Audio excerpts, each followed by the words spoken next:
Di ba political suicide yung ginagawa nila? Nagkagulo sila sa budget, diin ng diin sila dito sa Quadcom, tira sila ng tira sa impeachment. Sa tingin mo ang taong bayan hindi nakikinig, hindi nanonood, hindi nagagalit sa ginagawa? Yun ang mahirap kasi kung hindi nila pinag-aralan ang balik ng taong bayan, kahit bigyan mo ng 50,000, narinig ko sa isang distrito, 50,000 ang ibibigay sa isang botante. Doon sa distrito ng isang leader, 1,000 a day. Beginning January to May. Ang laki nun. Pero ako, ang ipapayo ko, tanggapin niyo po ang pera. Kahit galing yan sa middle class, na kami ang nagsho-shoulder ng gastusin na napaka-inutil na paraan sa budget, tanggapin niyo yan. Pero bumoto kayo ng tama. Yung sword of Damocles na nakahang over the head of these people already named na makikita mo, gagamitin ng puwersa ng pamahalaan para kaidiin. Bakit ko nasabi yan? Tatlong different in the grounds, no, na sinasabi nila to impeach the sitting vice president. Makikita natin walang oras. Hindi ka agad recommend yung unang pagfa-file, no? Makikita natin ang bali-balita, they are attempting to get 1/3 of the 308 members to sign so that hindi nadadaan sa House.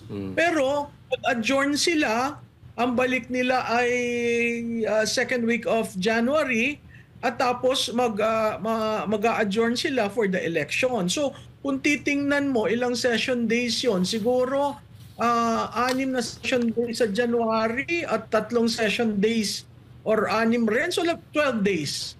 12 session days. Ang rules is upon the filing, somebody should endorse and then the SecGen should refer it to the Speaker. Since nag-file ng una, hindi nila kinount yung 10 days. Nag-file ng pangalawa, hindi nila kinount yung 10 days. Nag-file ng pangatlo kanina.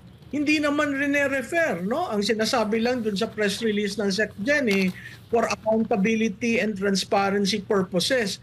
May accountability and transparency purposes pagdating sa impeachment sa Vice President. Pero walang accountability and transparency pagdating sa pondo ng bayan.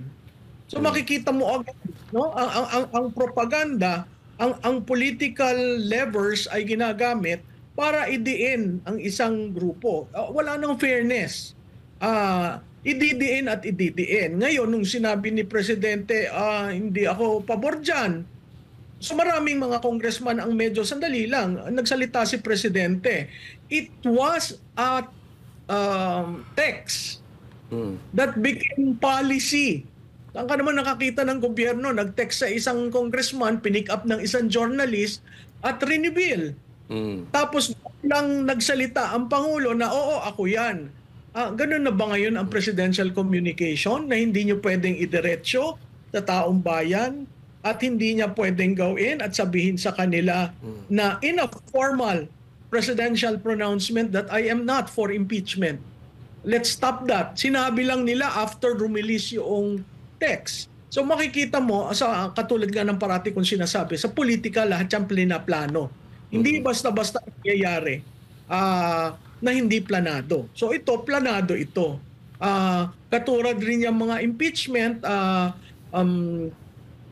parang pinalalabas, napakasama ni Vice Presidente. Biro mo, 3 impeachment ka agad sunod-sunod. Anong makukuha mo yan? Kung ikaw yung hindi ka mahilig sumunod sa politika, hindi ka mahilig sumunod sa debate sa Kongreso, usapan sa Kongreso, ang nakita mo lang, grabe naman, 3 impeachment ang final kay Vice Presidente, ay talagang masama yan.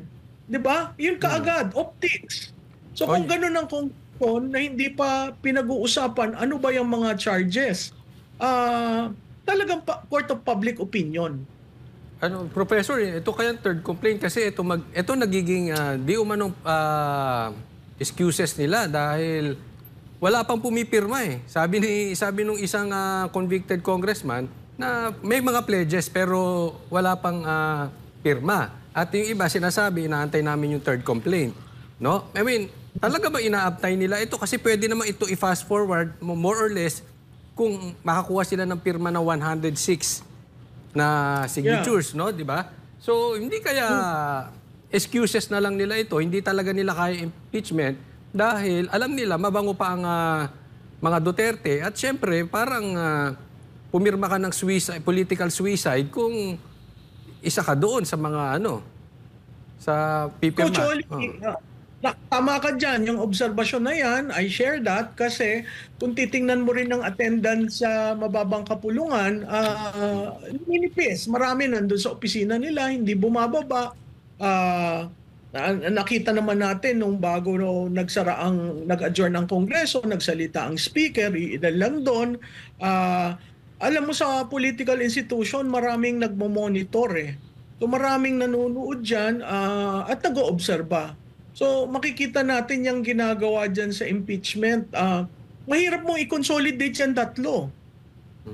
So kung hinihintay nila yung 1/3, mahihirapan ka kahit magbigay ka ng toneladang pondo dahil ang eleksyon malapit na at nararamdaman nila na may problema sila sa kanilang distrito. Iba ito doon sa budget lamang, no? Pero ito, diniin mo si Vice President, sinabayan mo ng kay Duterte. Kung titingnan mo, halos magkakasabay eh. Ano ang pinupunto niyan? Natitirahin ko kayong mga Duterte, i-demolish ko kayo. At ang crucial dyan na sa tingin ko hindi nila napag-aralan o na-measure anong impact yan sa tao.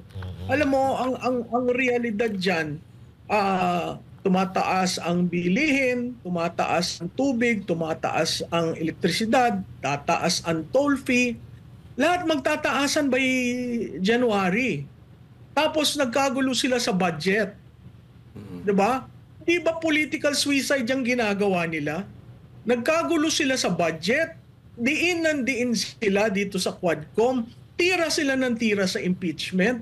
Sa tingin mo ang taong bayan hindi nakikinig, hindi nanonood, hindi nagagalit sa ginagawa? Yun ang mahirap kasi kung hindi nila pinag-aralan ang balik ng taong bayan, kahit bigyan mo ng 50,000, narinig ko sa isang distrito, 50,000 ang ibibigay sa isang botante. Doon sa distrito ng isang leader, 1,000 a day. Beginning January to May. Ang laki nun. Pero ako, ang ipapayo ko, tanggapin niyo po ang pera. Kahit galing yan sa middle class, na kami ang nagsho-shoulder ng gastusin na napaka-inutil na paraan sa budget, tanggapin nyo yan.